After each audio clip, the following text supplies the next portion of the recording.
Welcome to this explainer. Okay, let's jump right in. Imagine for just a second if literally everything you've been tirelessly trying to fix about yourself simply doesn't need fixing. I mean, what if your anxiety, your overthinking, the insecurity, the stress, and even your endless search for happiness were all based on a fundamental misunderstanding? And not because you're weak or lazy, and definitely not because you haven't worked hard enough, but simply because you've mistaken who you actually are. So let's cut right to the chase and ask a profound question that completely upends our modern obsession with trying to cure every little insecurity we have. What if nothing needs fixing? We live in this world that is constantly screaming at us to improve, to optimize, to somehow become a better version of ourselves. We spend years prepping, we practice these complicated routines, and we dive into elaborate rituals just hoping to find 5 minutes of peace. But what if the peace you are looking for doesn't require you to change who you are at all? Because get this, over 2,000 years ago, a deeply misunderstood sage named Ashtavakra made a completely radical claim. He insisted that you don't need years of grueling practice to find peace. You really just need a shift in recognition. His message was incredibly simple, but it still shocks spiritual seekers today. He basically just said, you are already free. No prerequisites, no waiting period. You just have to recognize who you truly are in this exact moment. Now, before you roll your eyes and write this off as just some mystical, airy-fairy philosophy, stick with me, because this perspective is considered by many to be the absolute most direct path to inner freedom ever spoken. To really get the teaching, you kind of have to know the teacher. Ashtavakra's name literally translates to one bent in 8 places. His body was severely deformed, making him a massive target for societal judgment, way before the age of social media. I mean, imagine walking into a room and having everyone judge you before you even open your mouth. Most people in that situation would develop some intense insecurities, right? They'd constantly seek external validation or spend their whole lives just trying to prove their worth. But not him. His absolute defiance is perfectly captured in this legendary total mic drop moment when a young Ashtavakra walked into King Janaka's court.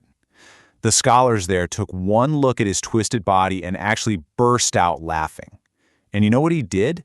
He just laughed right back at them. When they asked what was so funny, he delivered this incredible line, totally exposing their shallow judgment. Thousands of years ago, he was already pointing out humanity's favorite bad habit, judging the surface appearance while completely missing the reality underneath. And that brings us to, well, basically humanity's biggest problem. We spend our entire lives trying to upgrade an I, whether that's our body, our career, our Instagram aesthetic, without ever stopping to ask who that I actually is.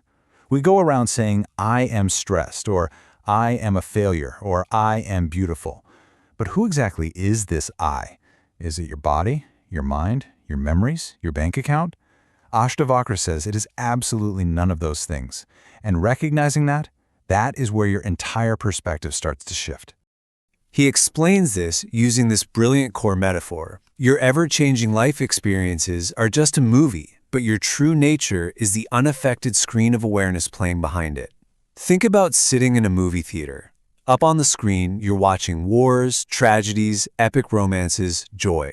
But does the screen itself actually suffer? Does it change? No. The movie is constantly shifting, but the screen remains exactly as it is. Ashtavakra says your awareness is exactly like that screen. Thoughts, emotions, relationships, they all come and go. But the awareness witnessing the whole show, that remains constant. That awareness is who you truly are.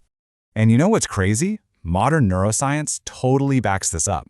It shows that our brains are essentially running a 24/7 Netflix series, generating these endless, stressful storylines that we constantly binge watch and identify with. Studies actually show that a massive amount of our psychological suffering doesn't come from real events. It comes from our deep identification with the thoughts our brain just randomly generates. The brain pumps out these episodes, like, I'm not good enough, or what if everything goes wrong? And we sit there fully believing we are the characters in that drama. But Ashtavakra's profound insight is this.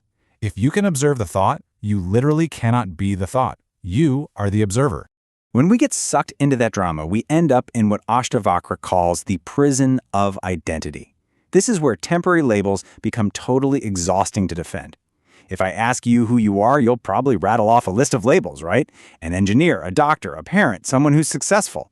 But notice the one crucial thing they all share. Every single one of those labels is subject to change. And if something can change, it cannot be your permanent true identity. When we take these temporary fleeting labels and treat them like a permanent identity, we put ourselves in a prison. We exhaust ourselves defending a fragile image instead of just living in reality. So the real kicker here is that life is kind of like a dream. Everything you experience is continuously disappearing into the past, yet the awareness witnessing it all remains constant. Now, Ashtavakra isn't saying the world isn't real. He's saying it's fleeting. Think about your childhood for a second. It's gone. Your teenage years? Gone. Even 5 minutes ago is literally gone. These experiences feel incredibly real while they're happening, exactly like a dream does, but they inevitably vanish. The only thing that has remained constant through every single phase of your timeline is the awareness that witnessed it all. Because we forget this, we constantly chase future joy, which traps us on what psychologists call the hedonic treadmill. And this is exactly why Ashtavakra says we have to stop seeking happiness as some object to be obtained. We all run this exhausting equation in our heads. I'll be happy when, you know the drill, when I get the promotion, when I buy the house, when I drop 10 pounds. But human psychology proves we quickly adapt to these improvements.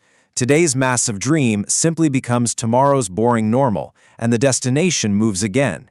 You literally never arrive. Ashtavakra tells us to stop chasing happiness out there and instead recognize the inner awareness in which both happiness and unhappiness appear, because that awareness lacks absolutely nothing. Now, here is the paradox of freedom that absolutely frustrates spiritual seekers to no end.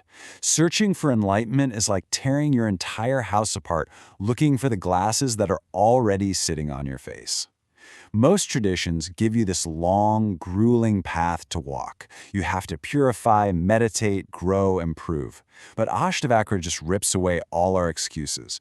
He says the search itself actually becomes the obstacle. Freedom isn't waiting for you tomorrow, and it certainly isn't waiting for you to perfectly heal your past. Freedom is just recognizing your true nature, right now, in this very second. And this completely shifts how we understand the psychology of detachment. A lot of people hear detachment and think it means being cold or emotionless or just disconnected from life. But think of it more like holding a handful of sand. If you grab that sand and squeeze it as hard as you can, the attachment causes it to slip right through your fingers. You lose it. But if you hold it gently, with an open, relaxed hand, it remains. You can still love deeply, work passionately, and dream boldly. The key is just not losing your true self inside things that are guaranteed to change. All right, so how do we actually use this in real life? We can break it down into a really simple 4-step framework for inner freedom. Whenever stress hits, do this. First, pause. When the anxiety starts shouting, just take one breath and interrupt the automatic reaction. Second, observe. What thought is actually present? Don't fight it, just look at it. Third, ask. Who is actually aware of this thought right now? Turn your attention backward toward the observer. And finally, rest. Just for a few moments, remain as that awareness. Not the story, not the identity, just pure awareness. It is seriously fascinating when you put these two worlds side by side. Modern mindfulness research perfectly mirrors Ashtavakra's 2,000-year-old advice. Sure, they use different jargon, but it's the exact same insight. Modern psychology tells us that our psychological flexibility goes way up when we stop over-identifying or fusing with our thoughts. Ancient wisdom tells us that we are pure awareness. And the shared result is incredibly powerful. The less identified you become with the chaotic stories running in your head, the less psychological suffering gets to dictate your life. So the real takeaway here, especially when life feels totally overwhelming, is to remember that you are not the trauma or the chaotic storm. You are the silent, undamaged sky in which that storm appears. You are not your job title, your notifications, or your past failures. You aren't even that critical voice inside your head. The waves on the surface of your life might be turbulent and completely terrifying, but the deep ocean of your awareness remains totally still. The clouds of emotion are always going to come and go, but the expansive sky of your true self, It's never been damaged, it's never been broken, and it is never incomplete. As we wrap up this explainer, I want to leave you with a profound thought to really sit with today. Just pause, look beneath whatever mistaken identity you've been carrying around, and ask yourself who is truly witnessing this moment. Next time fear tries to take the wheel, remember that what you truly are can never be lost. That freedom you've been endlessly seeking, it's already here, just waiting to be recognized. If this perspective shifted things for you today, I really encourage you to affirm it for yourself. Say, I am the witness, and let that new identity guide you. Stay aware, stay present, and thank you so much for joining me to explore this incredibly liberating philosophy.